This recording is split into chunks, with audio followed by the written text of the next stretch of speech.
রাকেশ দীপাকে বলে আমার মেয়ের হার্টের অপারেশন করতে হবে, আর তার জন্য 15 লক্ষ টাকার প্রয়োজন, তাই আমি এই কাজটা করতে বাধ্য হয়েছি।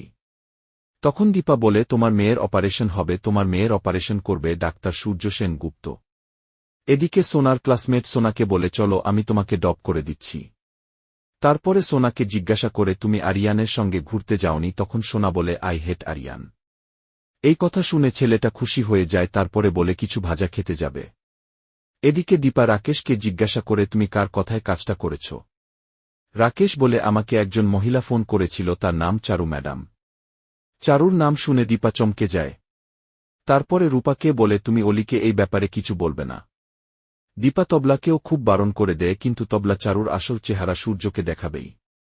তারপর রূপা সবকিছুর মধ্যে মিশকাকে সন্দেহ করছে। এরপরে মিশকা রূপাকে ফোন করে বলে যে মা মেয়ে মিলে রাকেশকে তো ধরেই ফেলেছ, কিন্তু এটা মাথায় রেখো যে আর মাত্র 6 দিন সময় আছে। এদিকে সোনার ক্লাসমেট রাস্তার পাশ থেকে পাও ভাজি কিনে দিলে সোনা বলে বাবা তো আমাকে এগুলো একদমই খেতে দেয় না। তখনই সেই ক্লাসমেট ছেলেটা ভাবতে থাকে আমার বাবা তো এটাও কিনে দিতে পারে না।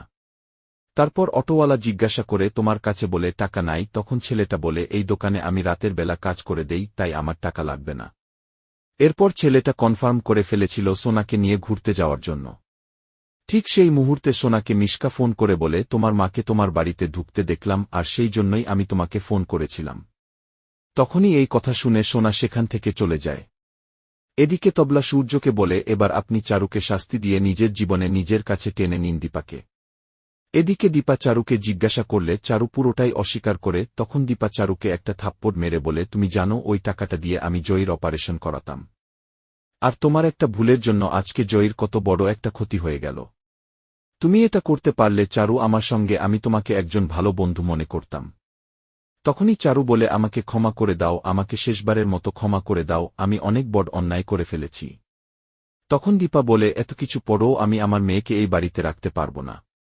তখনই সোনা দরজার পাশ থেকে দাঁড়িয়ে সবকিছু শুনে এসে বলে তোমার এত বড় সাহস, তুমি আমাকে চারুর থেকে আলাদা করে দিবে।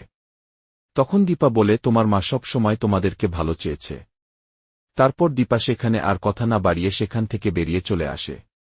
এরপর দীপা বিগ বং রেস্টুরেন্টে আসলে সাক্ষ্যদীপ বাবু দীপাকে সরি বললে দীপা বলে এই মুহূর্তে আমার কাছে শরীর থেকে সবচেয়ে বেশি ইম্পর্টেন্ট জয়ের অপারেশন করানো, আর বিগ বং রেস্টুরেন্টটা আগের মতো করে ফিরিয়ে আনা।